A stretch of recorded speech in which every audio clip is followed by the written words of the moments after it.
What's up, buddies? And buddy girls. Today we are going to continue on with our Welcome to the Universe reading. This is going to be part 2, and it is chapter 1, which was written by Neil deGrasse Tyson. If you are interested in this sort of thing, I would highly recommend you go back and watch part 1. I will link it in the description or in a comment. Let's get started.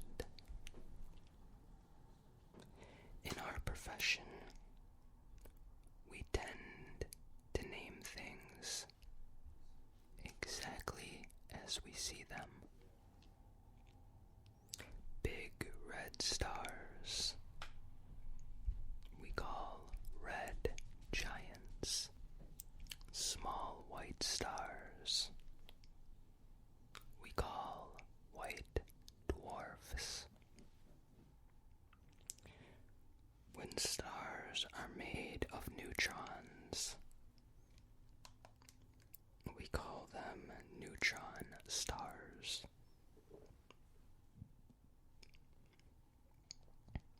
Stars that pulse, we call them pulsars. In biology, they came up with big Latin words for things. MDs write prescriptions in a cuneiform that patients can't understand. Hand them to the pharmacist, who understands the cuneiform. It's some long, fancy chemical thing which we ingest. In biochemistry, the most popular molecule has 10 syllables. Deoxyribonucleic acid. I hope I pronounced that right. Yet, the beginning of all space, time, matter, and energy in the cosmos, we can describe in 2 simple words: Big Bang. We are a monosyllabic science because the universe is hard enough. There is no point in making big words to confuse you further.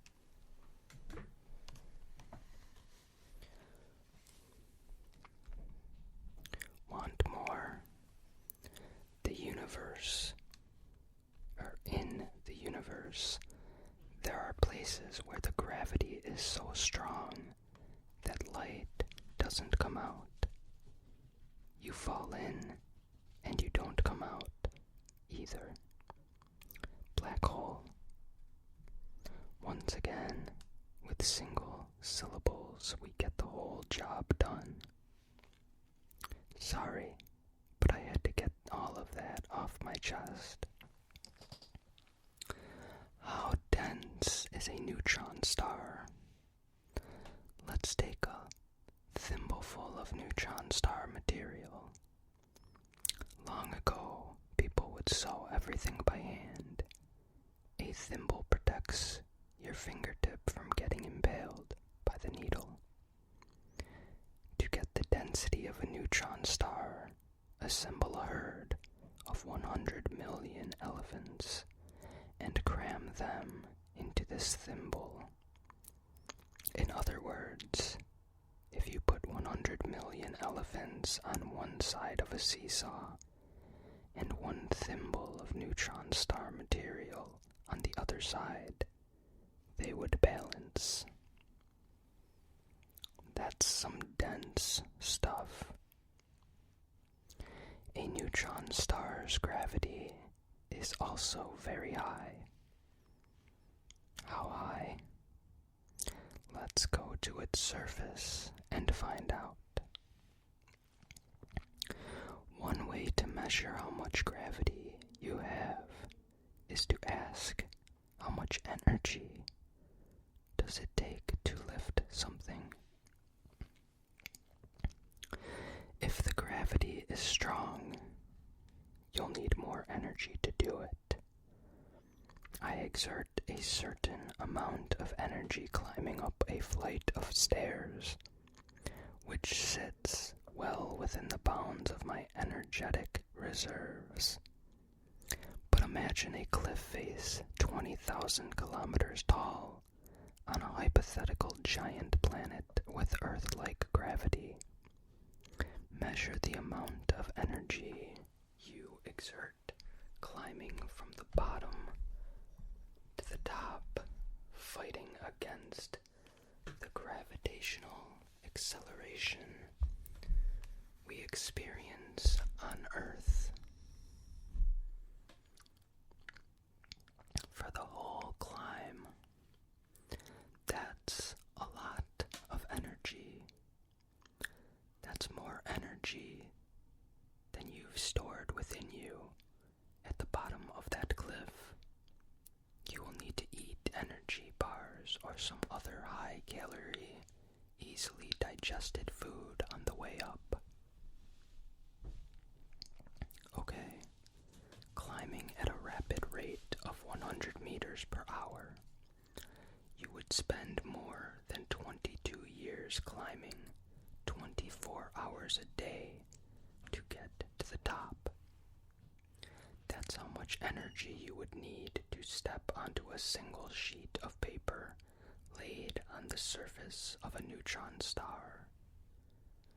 Neutron stars probably don't have life on them. We have gone from 1 proton per cubic meter to 100 million elephants per thimble. What have I left out? How about temperature? Let's talk hot. Start with the surface of the sun.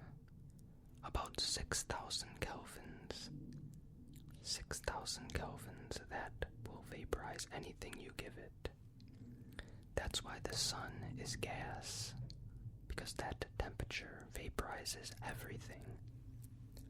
By comparison, the average temperature of Earth's surface is a mere 287 Kelvin. How about the temperature at the sun's center? As you might guess, the sun's center is hotter than its surface. There are cogent reasons for this. As we'll see later in the book, the sun's center is about 15 million Kelvin, or 15 million K. Amazing things happen at 15 million K.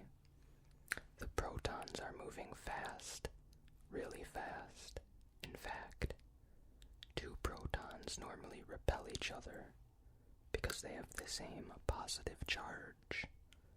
But if you move fast enough, you can overcome that repulsion. You can get close enough so that a brand new force kicks in.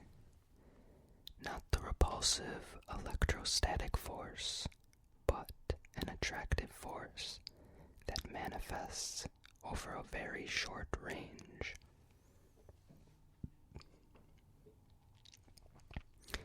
If you get 2 protons close enough within that short range,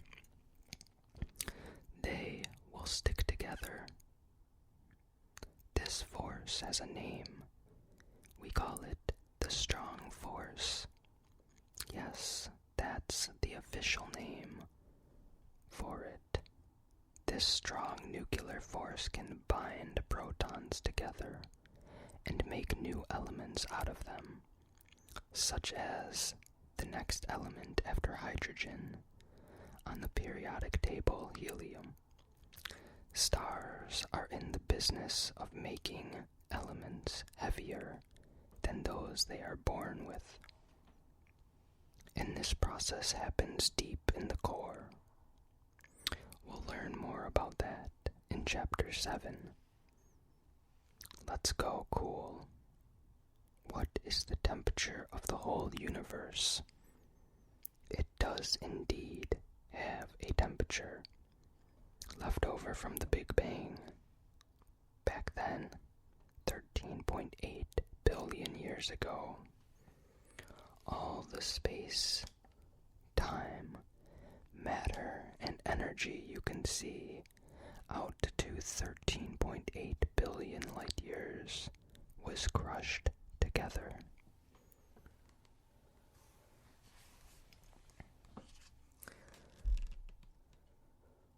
The universe was a hot, seething cauldron of matter and energy. Cosmic expansion since then has cooled the universe down to about 2.7 K. Today we continue to expand and cool. As unsettling as it may be, the data show that we're on a one-way trip. We were birthed by the Big Bang, and we're going to expand further. We're going to expand forever. The temperature is going to continue to drop, eventually becoming 2K, then 1K, then half a Kelvin,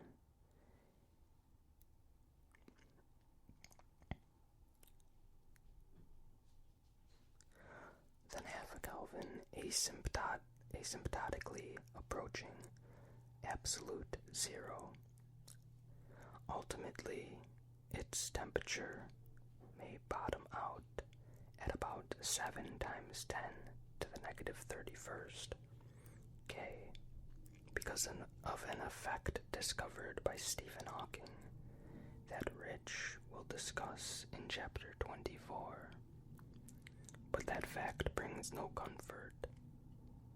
The stars will finish fusing all their thermonuclear fuel, and one by one they will die out, disappearing from the sky. Interstellar gas clouds do make new stars, but of course this depletes their gas supply. You start with gas, you make stars. The stars evolve during their lives and leave behind a corpse, the dead end products of stellar evolution. Black holes, neutron stars, and white dwarfs. This keeps going until all the lights of the galaxy turn off, one by one. The galaxy goes dark. The universe goes dark. Black holes are left, emitting only a feeble glow of light again, predicted by Stephen Hawking. And the cosmos ends, not with a bang, but with a whimper. Way before that happens, the sun, to talk about size, will grow. You don't want to be around when that happens, I promise you. When the sun dies, complicated thermal physics happens inside, forcing the outer surface of the sun to expand. It will get bigger and bigger and bigger and bigger as the sun in the sky slowly occupies more and more and more of your field of view. The sun eventually engulfs the orbit of Mercury, and then the orbit of Venus. In 5 billion years, the Earth will be a charred ember, orbiting just outside the sun's surface. The oceans will have already come to a rolling boil, evaporating into the atmosphere. The atmosphere will have been heated to the point that all the atmospheric molecules escape into space. Life, as we know it, will cease to exist. while other forces, after about 7.6 billion years, caused the charred Earth to spiral into the sun, vaporizing there. Have a nice day. What I've tried to give you is a sense of the magnitude and grandeur of what this book is about, and everything that I've just referenced here appears in much more depth and detail in subsequent chapters. Welcome to the universe.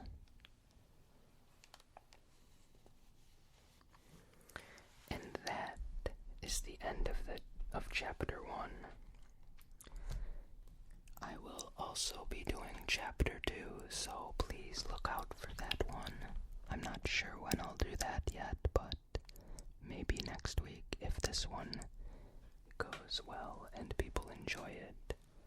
The second chapter is also by Neil deGrasse Tyson, and it is called From the Day and Night Sky to Planetary Orbits.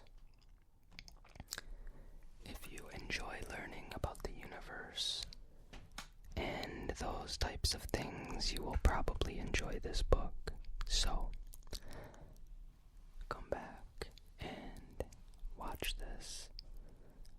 I might make this a little series. It seemed like people liked the first one, so we'll see how this one does, and then I'll think about it. Anyways, I hope you guys are having a great week, and I will see you again on Friday for Facts Friday, where we will continue our history of the Renaissance. We still have a bunch left, so please come and check that out. If you liked this video, please hit that thumbs up, comment, share, and most importantly, subscribe.